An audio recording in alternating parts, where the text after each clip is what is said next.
Hello, everybody, and welcome. Happy New Year to you all. I'm absolutely thrilled to be kicking off 2023 with our evening with Abi Elphinstone, held in association with Puffin Books.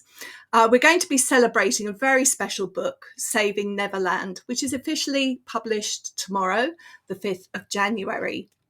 So this evening, you're invited to introduce yourselves through the chat.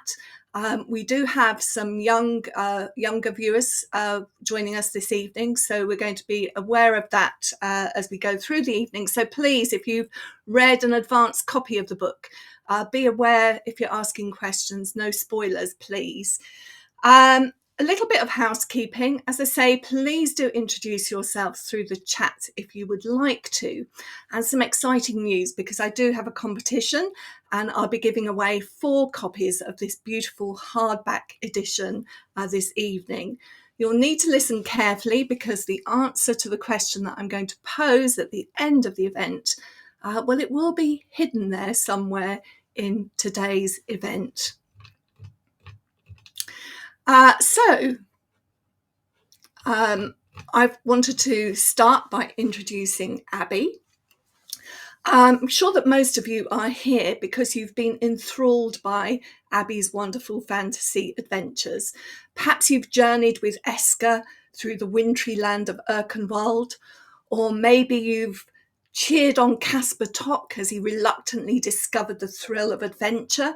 Or perhaps you've enjoyed Bertie Crashwallop's encounters with the frost goblins in Abi's recent picture book. Abi does winter so well, and you'll certainly rediscover that when you read Saving Neverland.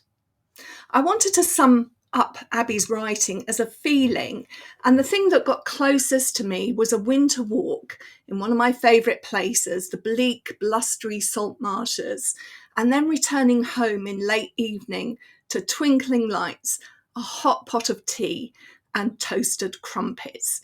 Yes, the feeling that I get from reading one of Abi's books is just like that. It's a hug in a book. So let me welcome Abi to join me here this evening. Hi, Abi. Hi. Congratulations on the publication tomorrow, at any rate, of Saving Neverland. Thank you. I hope I make it. I'm either going to burn my house down with this log burner and myself, or I'm going to be there and really excited that I have a new book out. Well, that's one of the advantages of a virtual event. If that should happen, it will only affect you and we'll be perfectly safe on the other side of our screens. So I did want to ask, did you have a lovely Christmas? I did, but I realised, because we had a quick chat before this talk started, that I said, yes, I had a great Christmas, thanks. And I did that British thing of not really telling the truth. I actually had flu over Christmas, which was so rubbish. It was worse than COVID. But I rallied and I was up on Christmas Day. So I had lots of family staying beforehand and it was a bit rubbish and I was in bed. But then I got up for Christmas Day and it was all fine again. Now my youngest child has chickenpox, so we're now dealing with another saga. We seem to lurch from crisis to crisis at the moment. Oh my goodness. They need a good book. Give them Saving Neverland. That will keep them occupied. Exactly.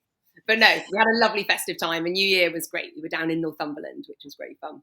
Excellent. So for many of us, it will be up in Northumberland, but obviously speaking to us from Scotland, it's down in Northumberland. Now, I'm always a little bit cautious when approaching a reimagining of a classic book, but I do want to say that I thoroughly enjoyed Saving Neverland.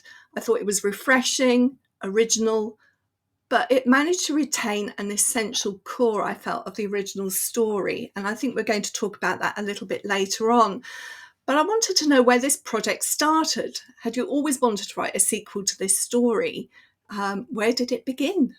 Well, no, I didn't really sort of even entertain the idea. I thought it was way out of my depth. Puffin, the imprint of Penguin, came to me and said, would you be interested in writing a modern reimagining or a modern sequel to Peter Pan? And my first sort of gut reaction was, I don't have time.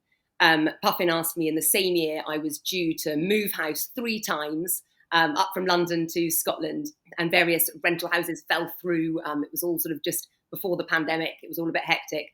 So yeah, I was due to move house 3 times and have my 3rd baby, and sort of 3 children under 5 years old. And I thought, there's no way I can take this on. And then I read Peter Pan. And I don't think I'd ever read it as a child. We're going to talk about this later, but I'd seen it as a theatre adaptation. I read it as an adult, and I fell in love with it all, the story of Peter Pan all over again. But it was really problematic to me, this story, namely because the ending is such that Wendy Darling's daughter says that Peter has invited her back to Neverland to do his spring cleaning. And when I saw that, I thought, what? What kind of a message is this to young girls, that you can hop over to Neverland to do the housework? And so then I thought, there is absolutely time for this book. I need to make time. There needs to be a modern Peter Pan where girls can go to Neverland to battle pirates and go on huge adventures and save the day. So I took it on, and it was a bit like the process of moving house, mostly exciting, but also shot through with panic and feeling totally overwhelmed that, I'm going to take a cultural phenomenon and possibly fail and make it my own. But Puffin gave me a really wide brief in terms of the plot. They said, you can do absolutely anything you want with this book. You can make Captain Hook good. You can make Peter Pan grow up. You can freeze Neverland. And when they said that, you can freeze Neverland, I thought, now we're speaking the same language, because I like my books cold. I think it goes hand in hand with growing up in Scotland, where the winters are long and wild and white. And I feel with snow, you're dealing with something that doesn't last. And that gives you a window where magic might be possible after all. It's almost as if snow paves the way for adventure. And some of my favourite books that I've written, Sky Song, The Frost Goblin, have been snowy adventures. And indeed, books that I loved when I was little, like The Wolves of Willoughby Chase, Lion, the Witch and the Wardrobe, they were snowy adventures. So the thought of taking a character like Peter and putting him in a Neverland that was full of ice flumes and frosty forests and icicled caves, that filled me with excitement. And I thought, I think this is an adventure I could write after all. I do have to say, I'm glad you didn't make Captain Hook good. I think that would have been a mistake. Exactly. He's irredeemable. Yeah. So you said that you reread the book as an adult. Can you actually remember how you experienced Peter Pan as a child?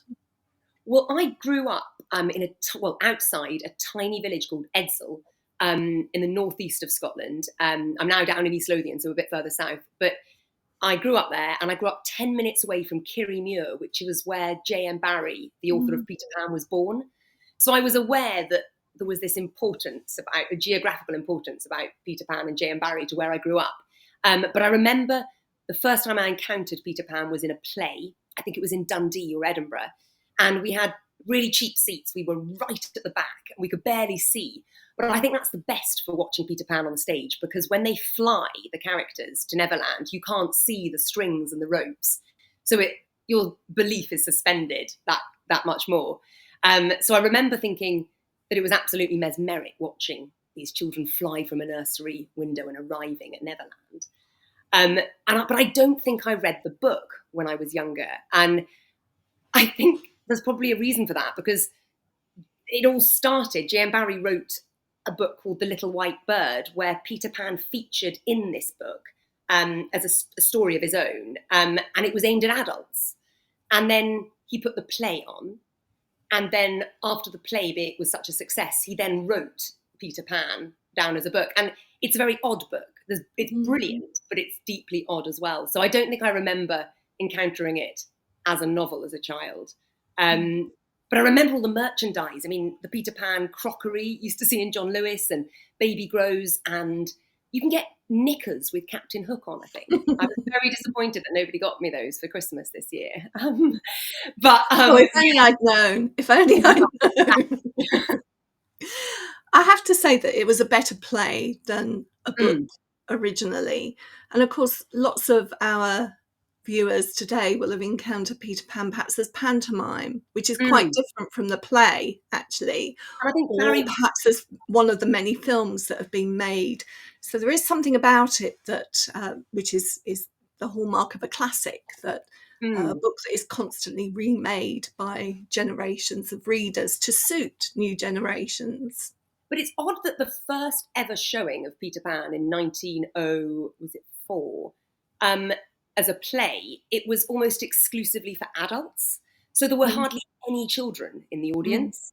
And that's so strange that this book about eternal youth, about this boy that never grows up, there's that debate. Is it actually for children, or is it speaking to an adult and getting them to remember what it was like to be a child?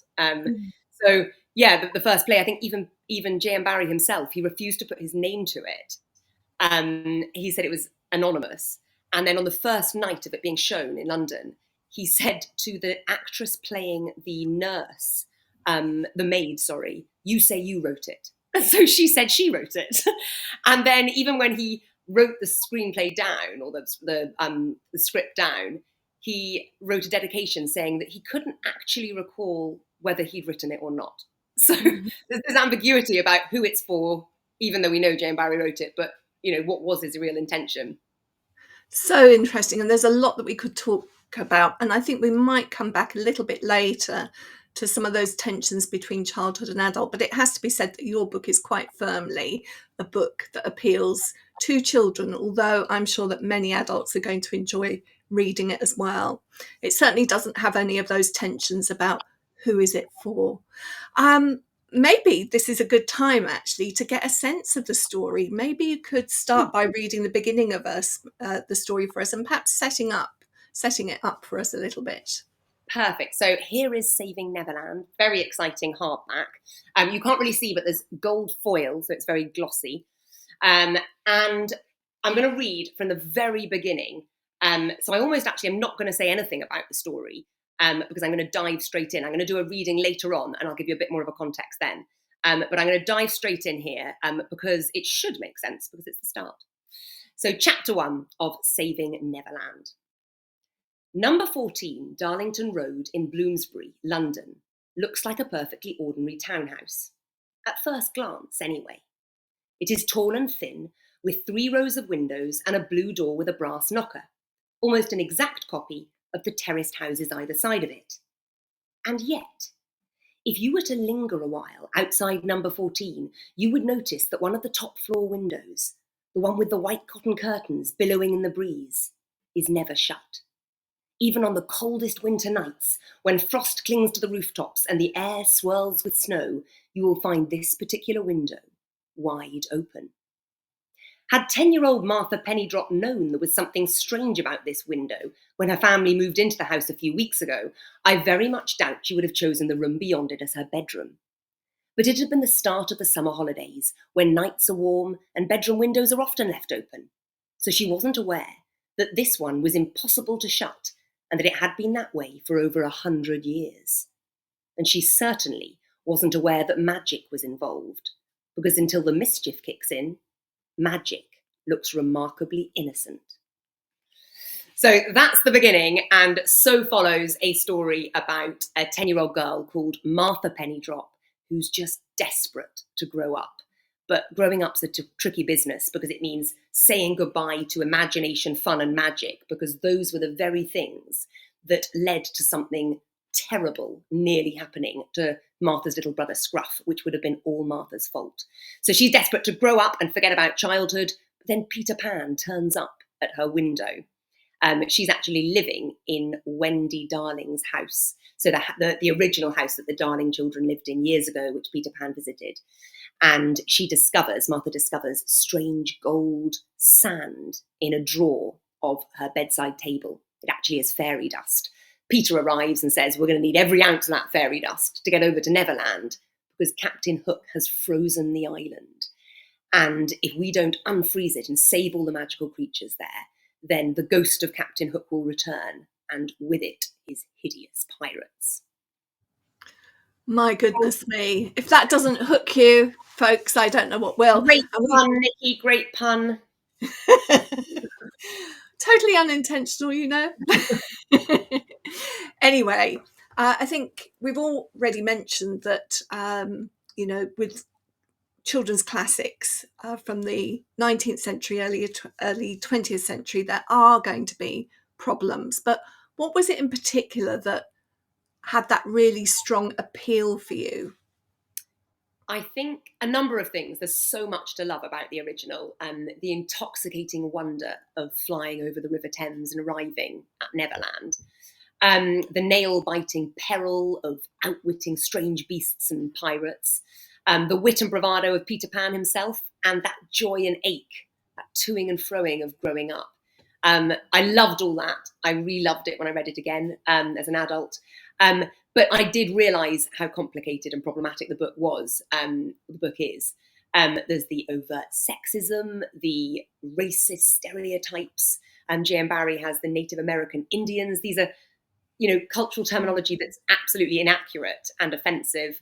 And then Tinkerbell is portrayed as this sexualized version of a woman who's pitted against Wendy in that sort of stereotypical jealous female relationship.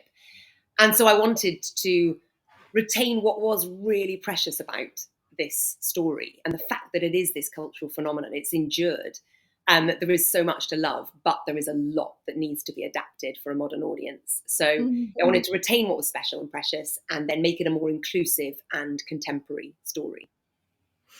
So let's talk a little bit then about your Neverland, because it's quite different from J.M. Barrie's, and we do have a slide to show people here. I wondered whether you would be able to tell us a little bit about why you felt you could reimagine Neverland as a place. What is it that allowed you to do that? And then perhaps you could tell us about some of the places and the characters that we can expect to find when we read Saving Neverland. So let's just have a look at your wonderful map, which we have coming up. There we are. My wonderful, in inverted commas, my highlighted atrocity. So I'm dyslexic, and my ideas are a total mess when I sit down to write a story. So I find that drawing a map acts as a sort of doorstep into my adventure. So I draw a world that I want to write about, and I fill it with places that I want my characters to visit. And then I get a different coloured pen and I draw a journey through this map, and that journey becomes my plot, because at all these key places, the characters encounter various obstacles, whether it's physical or mental obstacles. I think it was Vladimir Nabokov said the writer's job is to get the main character up a tree. Then once they're up there, chuck rocks at them. So that's ostensibly what I'm doing here. I'm trying to sort out my dyslexic ramblings and imaginings, getting them sort of, more concrete on paper here. So drawing a fictional world and then making that come alive. The brilliant thing about J.M. Barrie's Neverland is that he says it is full of familiar things depending on who's looking at it. Hardly surprising, given that the island is a map of the child's mind. And that gives you so much freedom when you're creating an adventure, because you can take this island called Neverland that J.M. Barrie created, and then you can tweak it and embellish it and build on it. So there's the Neversea that existed around the island. And I decided that the Neversea was filled with tears that mothers shed or fathers shed when their children leave home. Because you've got to have a bit of tragedy with Peter Pan, an aching sadness about growing up. So Neverland is a map of a child's mind. Whoever's looking at it dictates what's there. So Martha and Scruff find things from their own childhoods, like childhood toys and settings, their treehouse that they used to play in as children. That then is seen in Neverland. And it was the same with Wendy and John and Michael. They found a wigwam and an upturned boat and a little house of leaves, things that they had imagined in their childhood. So I kept a few things that I loved about Barrie's Neverland. There's a Neverbird, and I embellished the Neverbird and gave that creature a really central role in Saving Neverland. I think stories are infinitely more interesting when there is a large winged creature at the heart of them. So in Sky Song, I had a golden eagle. Saving Neverland, we've got the Neverbird. And what else did I keep? I kept the mermaids and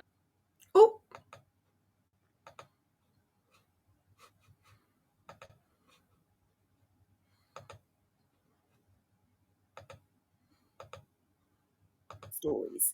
So I imagine that the ink might run off the page because it's gradually forgotten about into the sea, and this ink becomes mermaids, and that's why mermaids are beautiful and wonderful in the same way stories are, but strange in the same way that unfinished stories are odd and strange. So we've got mermaids, I've got fairies, I've got Tinkerbell, but rather than being famed for her big bosoms, which is what J.M. Barrie talked about with her, and her sort of over-sexualized nature and her jealous portrayal. I've got her as a mad, keen inventor. And she doesn't actually feature a lot at the beginning because all the magical creatures in Neverland they've disappeared under the curse. So you only meet her at the end. But Muddle is my fairy who joins the characters for the majority of their adventure. And Muddle is fiercely intelligent. She's a poet. She writes great, intense odes to Neverland. And she's got a terrible sense of direction, though. And so she's in charge of getting the kids to Neverland in the first place, which is a bit of a disaster. But yeah, I kept her, added her in to have a sort of different portrayal of fairies. Pirates, I have the ghosts of Captain Hook and all his pirates, but I love naming characters. So I've named some really, really bizarre pirates. I've got Lingering Pong, Gastronomy Belch, Slippery Scarlet. So I added a few of those in. And the Lost Boys, I wanted to have a girl in the Lost Boys, so they become the Lost Kids. So I tweaked and embellished there, but then I purely invented a lot of other things. I invented the gulper whales, enormous whales studded with stardust that let you swim in their open mouths for hours on end around the island. And there are marsh chomps, who are magical hippos who are vegetarians every day of the week, except Wednesdays when they devour everything in sight. So I had a great fun inventing magical creatures. And I like for children to come across creatures that they think, God, that's so extraordinary and so unusual.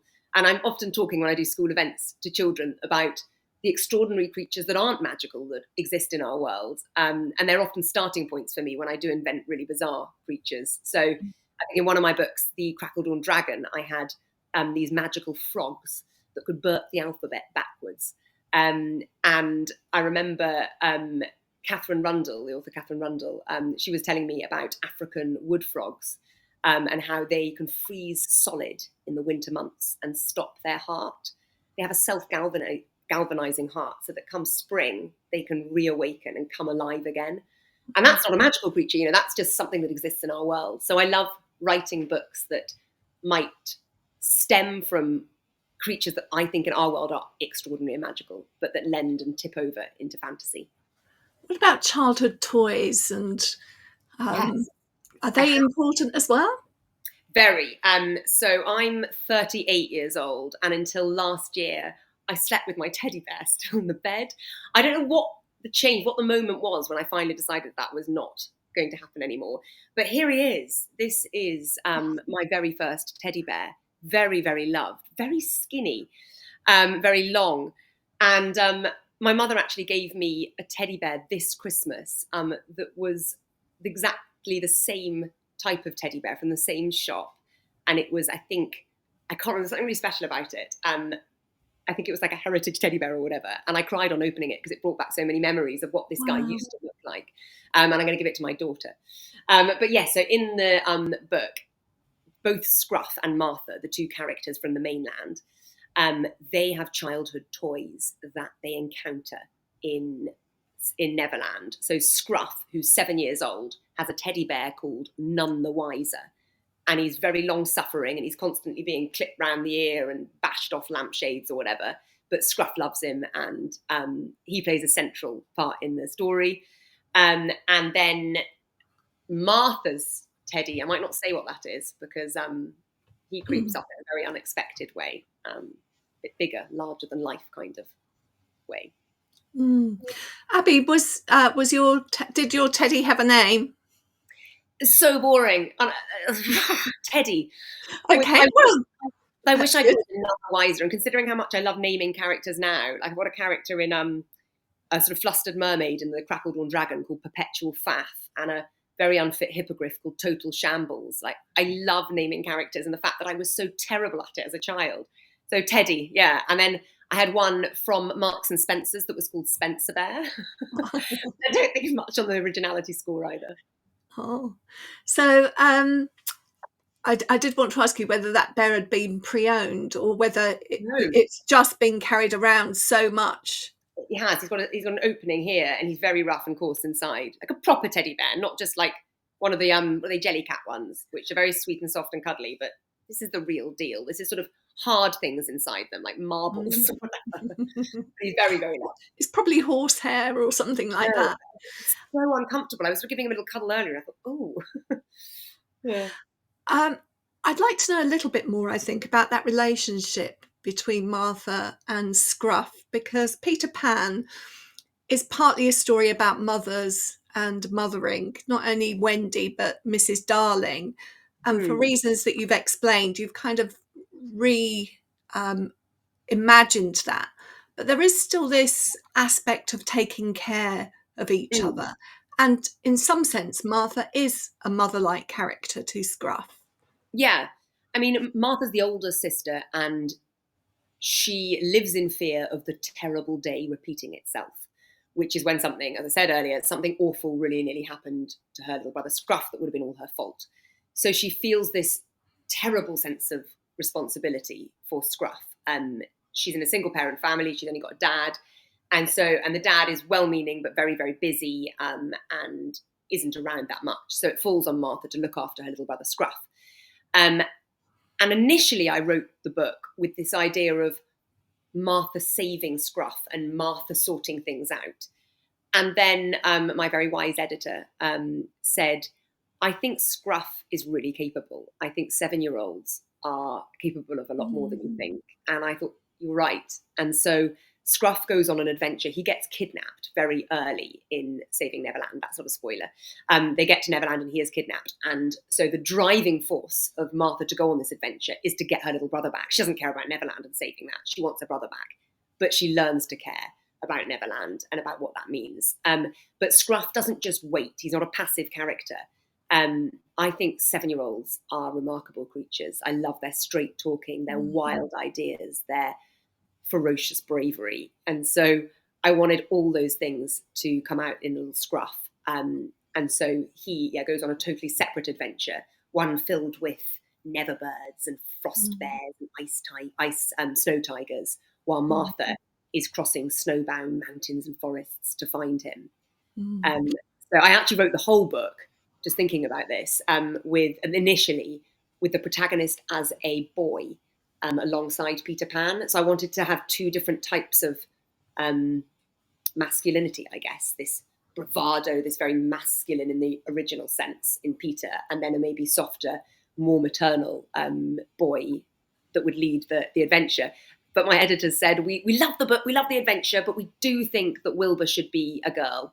And that would counter better against Peter. And they were right for that, actually. I rewrote the book with a girl at the helm, and it felt more natural to me and more fitting for the adventure. And Scruff, the little boy, originally was the little girl, but I think it did need to be flipped.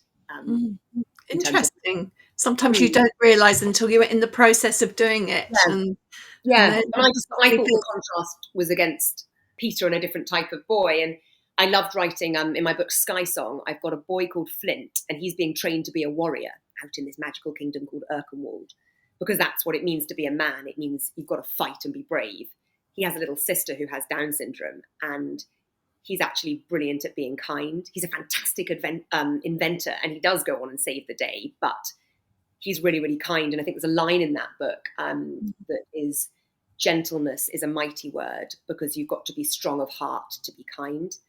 And I thought I wanted to write Peter Pan about these two different boys and how it was okay to be either type of boy. And then I realised that wasn't right for that story. Along came Martha Pennydrop, and she was so much fun to write. A lot of your books have very quotable lines in it, has to be said. If you were to think of one line from this book, what would sum it up?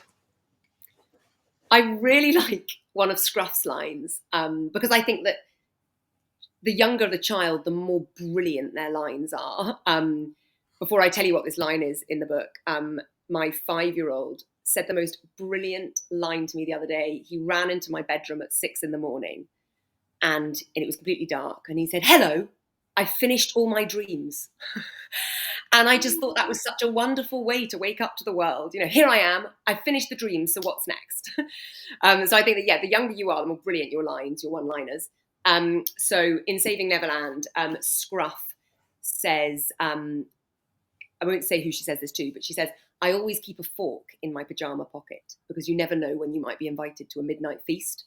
That's one of my favourites. And I like this idea. There's another one that Martha learns from Peter. The thing about adventures, Martha, is that they don't leave anyone behind. And I like that idea that, you can resist the adventure as much as you want, but once it digs its claws in, there's not a lot you can do about it. I'm going to paraphrase here, but I think one of my favourite lines comes fairly early on, and it's about magic and how magic can appear quite innocent until the mischief kicks in. And I love that idea. Yes. That was one of the opening reading, wasn't it? Yeah, until the mischief kicks in, magic looks remarkably innocent. Yeah. I do like writing lines about adventure and about magic. In The Snow Dragon, there's a line, you can be late for many things in life, but you should never keep an adventure waiting. And these lines, they do come sort of quite fully formed. Like when I write the books, they're there. And I think it's because growing up in Scotland, there was a lot of time for adventures. I didn't have loads of after-school clubs. My parents didn't drive me from playdate to playdate.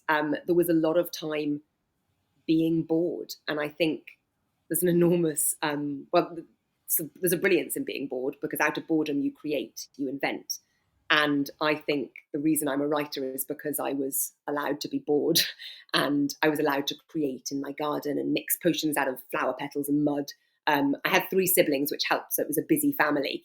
But I do think I'm probably a writer first and foremost because the wilderness made me one up in Scotland. And there I am, looking like an Edwardian child with, with the most extraordinary coat on. A bit like Paddington Bear.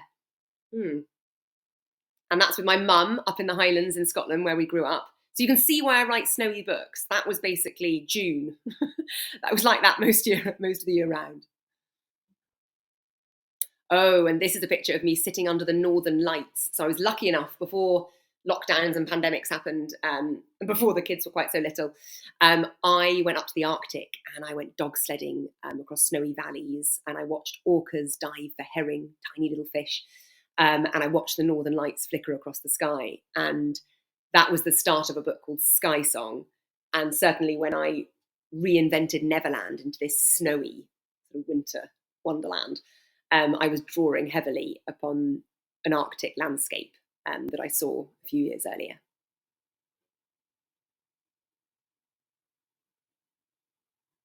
We've got another slide there. We paused, Nikki. Goodness me, it's like a sort of fashion show here. This is me dressed as an eagle huntress out in Mongolia, holding a golden eagle. So again, before I had children, I went out to Mongolia. I saw a photo before I went by an Israeli photographer called Asher Svidensky, and it was of a girl called Aishulpan letting loose a golden eagle into the sky. And I thought the photo was incredible. And I read the caption underneath, and it said, there's a tribe of people out in Mongolia called the Kazakh Eagle Hunters. You may have seen the documentary, lots of people have. This was before the documentary came out. There's a tribe of people called the Kazakh Eagle Hunters, and most of them are men. In fact, nearly all of them are men, and there are no women. And there's just one girl who is becoming this eagle huntress, the first eagle huntress. And when I saw that line, I thought, what if I could get out to Mongolia and find this girl? What if I could write her story down? It became Sky Song. And I went out to Mongolia. I stayed in a ger, a little GER, a little felt tent. It was so cold at night that my eyelashes froze shut. We went to sleep and it was snowing. We woke up in the morning and all around our ger were footprints of wolves. They hadn't been there when we went to bed, so the wolves must have come down in the night, circled our camp while we slept and then left. But that's what I love about the wild, that it can come secretly and silently in the middle of the night. And sometimes the only reason you know it's been in the first place is that footprint in the snow the next morning. So yeah, all these adventures combined, riding with the Kazakh Eagle Hunters, built Sky Song, and I think helped me then envisage the snowy landscape of Neverland years later. But I'm worried that I'm going to be sort of known as the author who can only write snowy books. I need to get myself to St. Lucia or somewhere extremely hot and start writing about balmy seas and tropical sands. But I think, as I said early on, you do cold so well. And just showing those slides there gives a real sense of you, not only as a writer, but somebody who really values adventure. And Mm. one of the themes that comes through in this book is about adults not only, or children, not only growing up, but that the fact that they should grow down as well. I wonder whether Mm. we've got any viewers this evening who consider themselves to be growing down as well as growing up. That's a really important idea, isn't it? I think some of the best adults I know, some of the most joyful adults I know, and the wisest ones are the ones who have somehow managed to retain that appetite for adventure, humour, and joy that children embody. And we become so cynical and knowing when we grow up, and the world becomes so much more complex, so much more nuanced when you grow up. But I do think there's a case for remembering the essence of childhood and trying to carry that through. And I think J.M. Barrie seems to be suggesting that to grow up, you've got to say goodbye to adventure and make believe. And that it's inevitable that when you grow up, you'll forget the way, he says, to Neverland, and you'll forget how to fly. That might have been the case in Edwardian England, where men had to earn, women had to get married and have babies. But that's not the case now. There's room for so many different versions of ourselves and different routes into adulthood. And so I think I wanted to write a book that would champion the art of growing down as well as up. And also for children who are on that cusp of learning to read by themselves, and chapter books, and maybe leaving primary school. And, these are huge things that are happening to a child, and they're standing on the cusp of one of the biggest adventures of their life. And I wanted them to sort of feel when they read this book that they don't have to shut the door on what went before. They don't have to stop hugging in public or chuck their teddy bears out of their bed or start being mean to their younger brother because they're immature and they don't want to play make-believe anymore. You can still retain these wonderful things and grow up.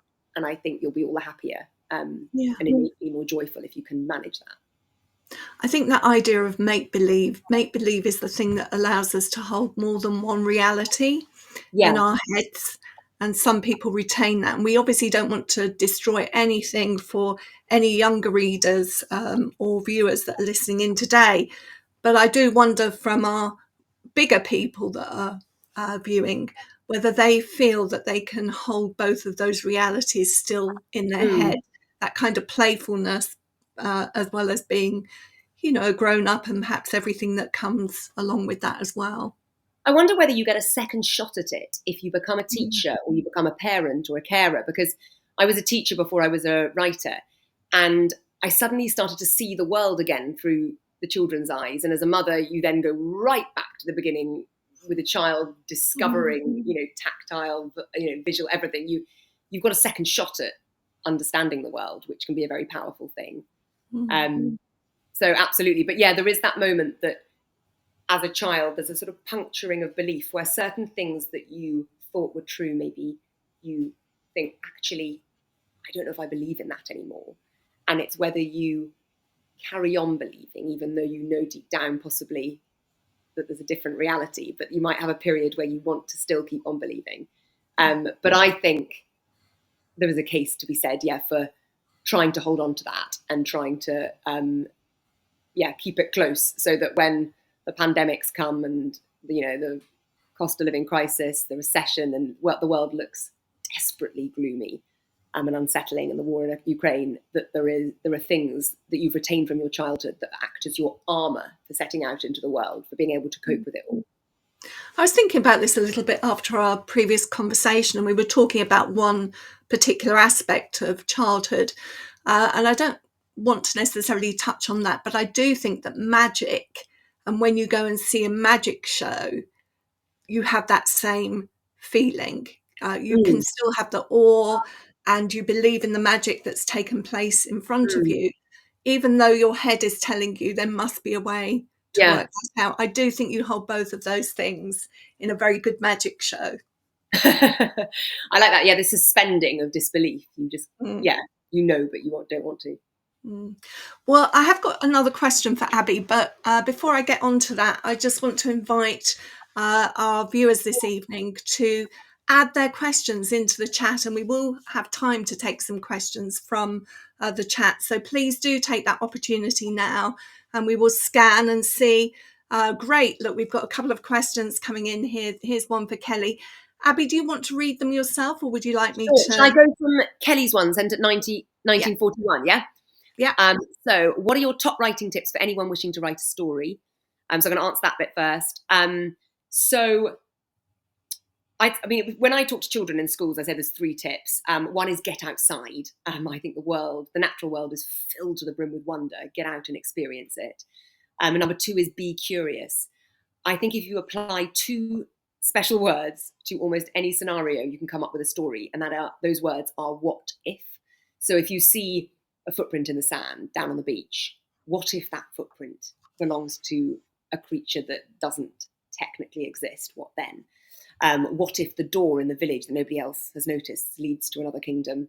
And the other one is, if you're going to write a book, write one. Don't give up.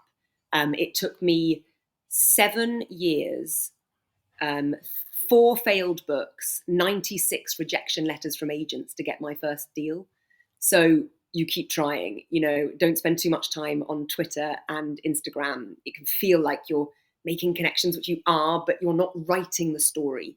And that happens away on your own. So yeah, I'd say get outside, be curious, keep writing, stay away from screens while you can, when you're actually writing the core, and write the story you want to tell. Like, if there's something that you feel interested about, write it. Don't try and climb onto the bandwagon of some big fad or craze. Write what you want to write. What childhood memories, Kelly asks, did you revisit as an adult? So when I was walking through the forest with my dad up in Scotland, when I was about in year 5, I remember seeing 2 green eyes. It was late at night. We were walking back through a forest to get to our car, and we'd been walking all day. The light was fading. So it was dark, and I saw 2 green eyes peering at me through the forest. And I stopped dead, and I turned to my dad, who was with me, and I said, "It's a zombie."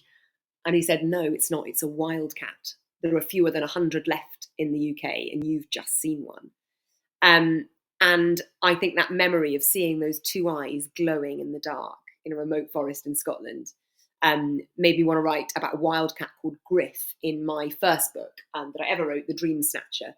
A girl called Moll Pecksniff. I named her after a shower gel in TK Maxx, a bottle called Pecksniff. But I got her sidekick, the wildcat, from that adventure with my dad.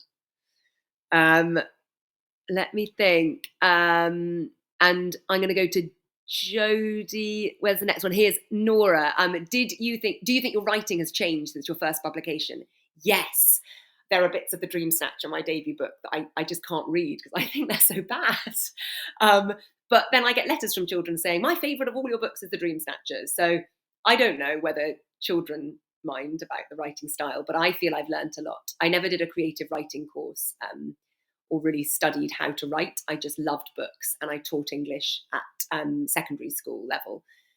So I didn't go in with much structure. So I think I was sort of writing what I thought children wanted to read, and not really writing just what it was, what I should have been writing. That absolutely was staying true to myself. I feel like my narrative voice has sharpened up over the last few years, and I feel like I tell stories the way I want to tell them. But I'm quite hard on myself. So every book I write, I finish, and it was the best I could have done at the time. But then I always look back and think, oh, I could have done that a bit better. Abby, I just want to pick up on Jane's question, if that's okay. And that's whether there are any other classics that you would like to reimagine. Ooh, so I'm a huge Roald Dahl fan. And I would like to write for that slightly younger age, though I started reading them the other day to my son, and actually they're much more complicated than I thought they were when I read them. I'd like to reimagine a Roald Dahl, but I'm not sure is he in classic territory yet? Well, probably not out of copyright. No, let's go further back. Something like The Water Babies. That I really loved as a child. Mary Poppins. Interesting. With Nanny McPhee, they've done that, really, haven't they? I've never. Tell me about The Water Babies, because that's an even older story, and one that I would imagine quite hard, because it's got strong religious and moral connotations. So what aspect, and I see actually quite a few similarities with Peter Pan. What is it about the water babies? Do you know, I remember the film more than the book. But I think it's this going from a place of reality and safety, like the nursery in Peter Pan, and that's a country house in England, then going through to a magical world where things are more ridiculous than in real life, and then going back out into the real world again and feeling slightly changed by it. I remember the music being beautiful in the film as well for the Water Babies, and the illustrations I remember from did Arthur Rackham do a Water Babies? I think he might have done. He did, yeah. And I love Arthur Rackham. I've got here Peter Pan in Kensington Gardens, which was basically the origin story for Peter Pan. It was the I mentioned earlier there was a book called The Little White Bird, which was a collection of short stories for adults, and Peter Pan featured in that. Peter Pan as a phenomenon grew, and the play happened in 1904, and then a couple of years later, Peter Pan in Kensington Gardens. So the story from The Little White Bird was lifted here, and it is the most tragic, terribly, terribly sad story about Peter wanting actually to go back to his mother, and the bedroom window is barred. She's got another baby in there, and he can't go home, and he has to live in Kensington Gardens forever. And he has to bury the little children who go there, who don't get home in time for their bed, and they die in the gardens. And the last line is, "It is all rather sad." And it is all very sad, but the illustrations are amazing. This one here, you can see, which is about autumn and the autumn leaves and the joyfulness of that. So yeah, I hadn't really thought of reimagining another classic. I think we've got time for just one more audience question, actually. I'm going to go to Nicole, who is asking about when you were a teacher, what did you do to foster a love of reading in your classroom? Model it. So when the kids see you reading or they see that books are of value to you, that books matter, then they start to understand that books are important. So I remember, telling kids what I was reading at the time, raving to them about books, you must read this, I couldn't put it down, and sharing it with them. So anything I had at home, I'd bring in and let them read it. Taking ideas from them, so listening to them as well. When they said, I read this, it was really good, I'd take it home, it was terrible, but I'd read it anyway. So definitely modelling reading as something of significance and importance, and letting kids have time, even if it was just 10 minutes of one day, to read. It's hard when you've got a massive class, and especially if you've got reluctant readers and kids who aren't behaving well or whatever. But I tried to give them time to read as well. And I didn't force them to read fiction and novels. It was, graphic novels as well, and non-fiction, encyclopedias, whatever. It was just some form of narrative. I do want to ask one more question before we go to competition time and everybody has a chance to win a copy of Saving Neverland.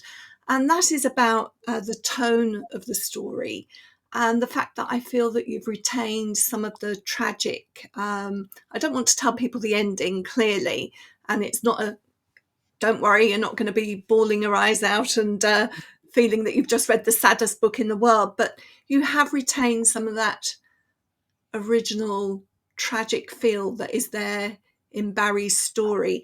When I read your book, and you've got the scene with Peter returning and the windows are barred, I think I mentioned to you that it's the first time I thought that perhaps Peter's mother was doing that to protect the new child that she had, rather than to keep Peter out, which as a child, I'd always seen it as a terrible thing that Peter was being prevented from returning to his mother. But maybe just say a little bit about that, because it would have been very easy to write a very happy story with none of that kind of feel to it. And I thought I was going to, because I've got quite a sunny nature. So I thought, let's redeem Peter Pan. Let's get him back inside the nursery and give him a family. But no matter how hard I tried to change Peter, he wouldn't change. And I think that's part of his power, lies in the fact that he will not and cannot be changed. So I retain his bravado. He says unspeakably arrogant things like, shall we get on with the adventure, or would you like to admire me a little longer? I keep his enthusiasm for danger. He says things like, so much peril and it's not even lunchtime, things that my mum would just sort of be aghast at. I have a younger brother called Tom who was so adventurous and wildly so that he was banned from playing with any of the neighbours. All the neighbours' parents said, you cannot play with Tom Elphinstone. So Peter's a bit like that in that sense. And I cling on to his reservations about family. Right at the end, Scruff says, would you like a hug, Peter? Because he's removes himself from the celebration at the end. And Peter says, no, I'd like another adventure instead. And so there is a moment when inevitably Scruff and Martha must go back to the mainland and grow up or grow down or grow sideways, whatever they want to do. And I take Peter back there too. And there's a moment where I've got his hand on the window pane and you think, is he going to go in? And it was one of my favourite scenes to write because I spent so long waiting, thinking, are you going to go inside? But I don't think it's a spoiler to say that he doesn't, because I think that it's important to retain what is precious about this original book. And the precious fact is, this is a boy who will never grow up. All children except one grow up. And I think that's what makes it so powerful. And it's not modelling that as a sort of type of behaviour to be upheld. And Martha quite rightly says, Peter, you've got it wrong. You badly need a parent or a carer or someone to look after you. You badly need to understand yourself in relation to other people. And Peter's fault is that whenever things get a bit emotional, he forgets. So he just forgets key characters like Martha or Scruff. He'll go, I haven't a clue who you are halfway through the adventure, even though he does. But he won't ever learn from his mistakes. So he can never grow as a character. So he's stuck in this sort of eternal stage of not growing up. But it means he has adventures innumerable, like that other children will never dream of. But he's barred from that one joy that some children understand. Well, I think that leads us very nicely into competition time. So I hope you've all been listening, because I'm going to ask you a question now. All we want you to do is to answer the question, and you can put the answer in the chat, and it will be the first 4 names in the chat that I will take as the winners.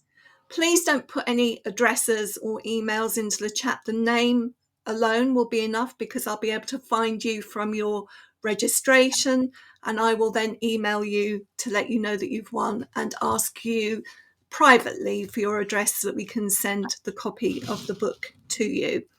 So are you all ready? Fingers on keyboards or whatever, on phones or whatever you have in front of you. This is the question. What number in Darlington Road did the penny drops live? That's right, isn't it, Abby? What number in Darlington Road did the penny drops live?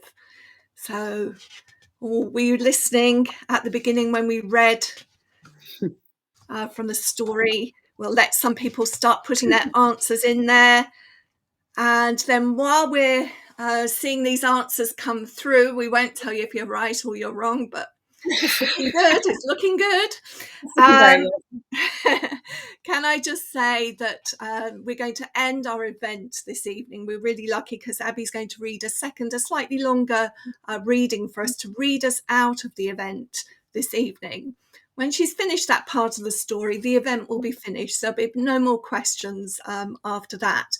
So I want to take this opportunity to thank Puffin Books for working with us to put on this event this evening, to thank you all for coming as an audience. You've been brilliant. We've been watching the chat as we've been going along. But Abby, to thank you especially for joining us on the eve of the publication of Saving Neverland, and for giving us some wonderful insights into this book, but your writing life more generally as well. Obviously, you can, if you don't win one of the books tonight, then of course you can pick up a copy from bestbooksforschools.com. That's our preference. But of course, your own independent booksellers, your libraries, or wherever you usually get your books from as well. So fantastic. Abby, tell us a bit about what you're going to read, and I'll hand over to you. I'm going to read the moment that Scruff and Martha see Neverland for the first time, because that is the moment as a child that I loved most about Peter Pan, when you glimpse that island in the Neversea and you know that the adventure is on. So these kids are flying above the River Thames, and things are looking a little bit stranger than just being London down below. Scruff and Martha hastened on, and when they burst out into the open again, they gasped. The night was not black here, but purple. The deep, shining sort of violet you only really find on creatures at the bottom of the sea. And the air not only felt colder now, but different too, as if the sky might be home to secrets. But it was the sea below that made Martha wonder just how far they'd come.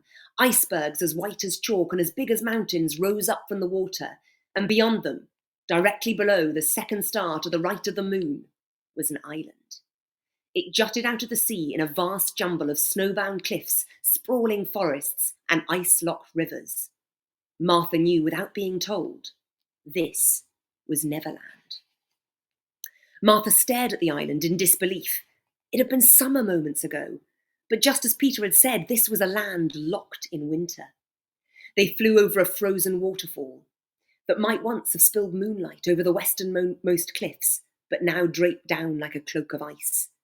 The river leading to the waterfall had ground to a halt too, a coil of sparkling silver, and hanging over all of this was a snow-muffled silence. Even Peter, so full of swagger before, now seemed on edge. He glanced at the mountains, then back to the river.